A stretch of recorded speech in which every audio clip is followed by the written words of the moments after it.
कालू नदी पर मजे से सो रहा था, तभी उसकी पत्नी गोरी वहाँ आ जाती है। कालू, तुम सारा दिन यहाँ सोते रहा करो और वहाँ मेरी भूख से जान निकल रही है। वहाँ घर में अनाज का एक दाना नहीं है। अगर आज तुम मेरे लिए भोजन नहीं लाए तो मैं मायके चली जाऊंगी। गोरी गोरी, ऐसे क्यों बोल रही हो? अगर तुम मायके चली गई तो मैं अकेला हो जाऊंगा। कालू, अगर तुम चाहते हो कि मैं मायके ना जाऊं तो तुम अपना ये आलसीपन छोड़ दो और मेरे लिए भोजन ढूंढ के लाओ। मैं एक निकम्मे पति के साथ नहीं रह सकती जो सारा दिन बस सोता ही रहता है। इतना कहकर गोरी वहाँ से चली जाती है। इधर कालू सोचने लगता है अब तो कुछ करना ही पड़ेगा। तभी वहाँ से लाडो चिड़िया गुजर रही होती है। कालू उसे आवाज लगाता है, कहाँ जा रही हो लाडो बहन? कालू भाई, मैं अपने बच्चों के लिए भोजन ढूंढने जा रही हूँ। लाडो बहन, फिर तो मैं भी आपके साथ चलता हूँ, मुझे भी भोजन ढूंढने जाना है। हाँ कालू भाई, क्यों नहीं। फिर कालू लाडो के साथ भोजन ढूंढने निकल जाता है।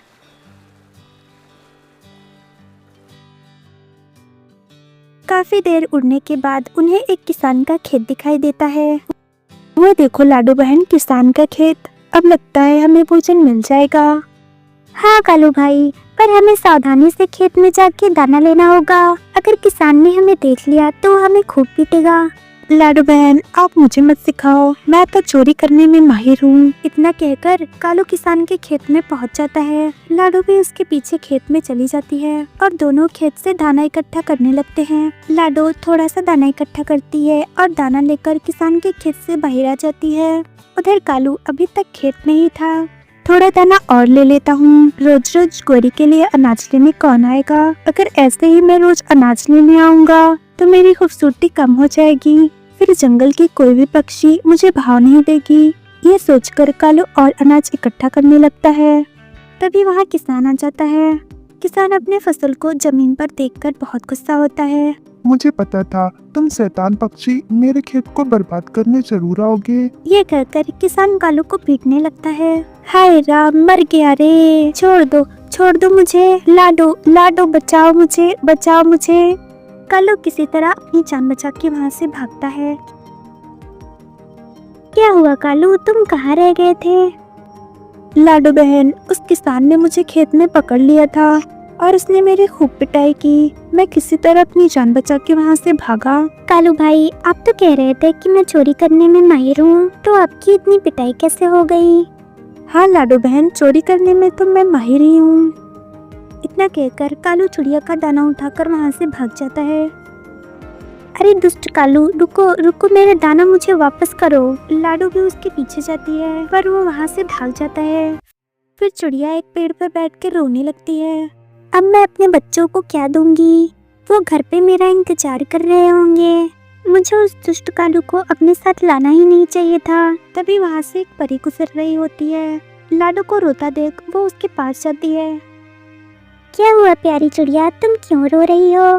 फिर चिड़िया परी को सारी बात बता देती है। प्यारी चिड़िया, तुम घबराओ नहीं, ये लो जादुई बर्तन, इससे तुम जो भी खाना चाहो तुम मांग लेना, ये तुम्हें स्वादिष्ट भोजन देगा। ये सुनकर लाडो बहुत खुश हो जाती है। परी दी, आप बहुत अच्छी हो, आपका बहुत बहुत शुक्रिया। परी को अलविदा कहकर लाडो अपने घर आ जाती है।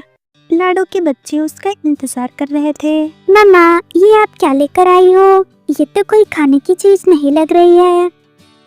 बेटा, ये बहुत ही कीमती चीज है। अब मुझे तुम्हें अकेले छोड़कर जंगल में भोजन लेने नहीं जाना पड़ेगा। तो मम्मा, हम खाएंगे क्या? बेटा, ये जादुई बर्तन है, ये हमें स्वादिष्ट भोजन देगा। क्या सच में मम्मा? हाँ बेटा, बताओ तुम्हें क्या खाना है? तो फिर मम्मा, मुझे तो पिज्जा खाना है।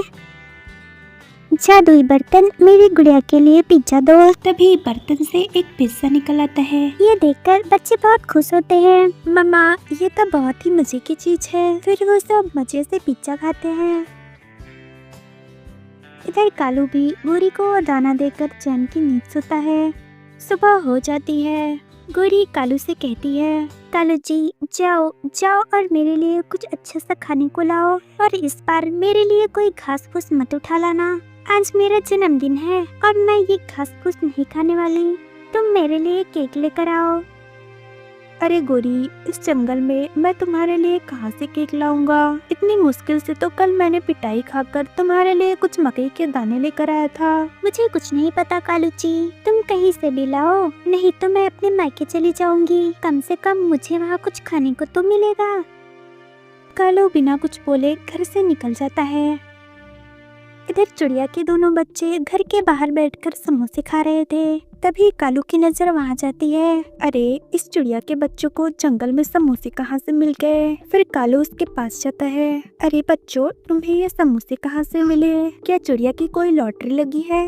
अंकल, कल रात मेरी मम्मा एक जादुई बर्तन लाई थी, ये समोसे वहीं से आए हैं। जादुई बर्तन? पर ये तुम्हारी मम्मा को कहाँ से मिला? लाडू के बच्चे कालू को सारी बात बता देते हैं। यह सुनकर कालू वहाँ से चला जाता है। वह एक पेड़ पे बैठकर सोचने लगता है, अगर किसी तरह ये बर्तन मुझे मिल जाए तो गोरी बहुत खुश हो जाएगी और मुझे रोज रोज काम भी नहीं करना पड़ेगा। फिर कालू बर्तन को चुराने की सोचने लगता है और कालू रात होने का इंतजार करने लगता है। कुछ देर में कालू का इंतजार खत्म होता है और रात हो जाती है। जब लाडो और उसके बच्चे सो जाते हैं, कालू खिड़की के रास्ते लाडो के घर में घुस जाता है और वो जादुई बर्तन उठा के अपने घर ले जाता है। कालू, ये क्या उठा के लाए हो? गोरी, आज सुबह ही तो तुमने मुझे केक लाने को बोला था, वही ले आया हूँ। कालू, क्या तुम्हें मैं पागल लगती हूँ जो तुम मुझे इस काले से बर्तन को केक बता रहे हो? गोरी, ये एक जादुई बर्तन है। ये मैं चिड़िया के घर से चुरा के लाया हूँ। क्या सच में कालू? गोरी, तुम्हें जो खाना है इससे बोल दो, ये तुम्हारी पसंद का स्वादिष्ट भोजन दे देगा। सच में मेरे सुंदर पति, अगर ऐसी बात है तो जल्दी से मेरे लिए केक मंगाओ। हाँ गोरी, मैं अभी बोलता हूँ। जादुई बर्तन, मेरी गोरी के लिए केक लाओ।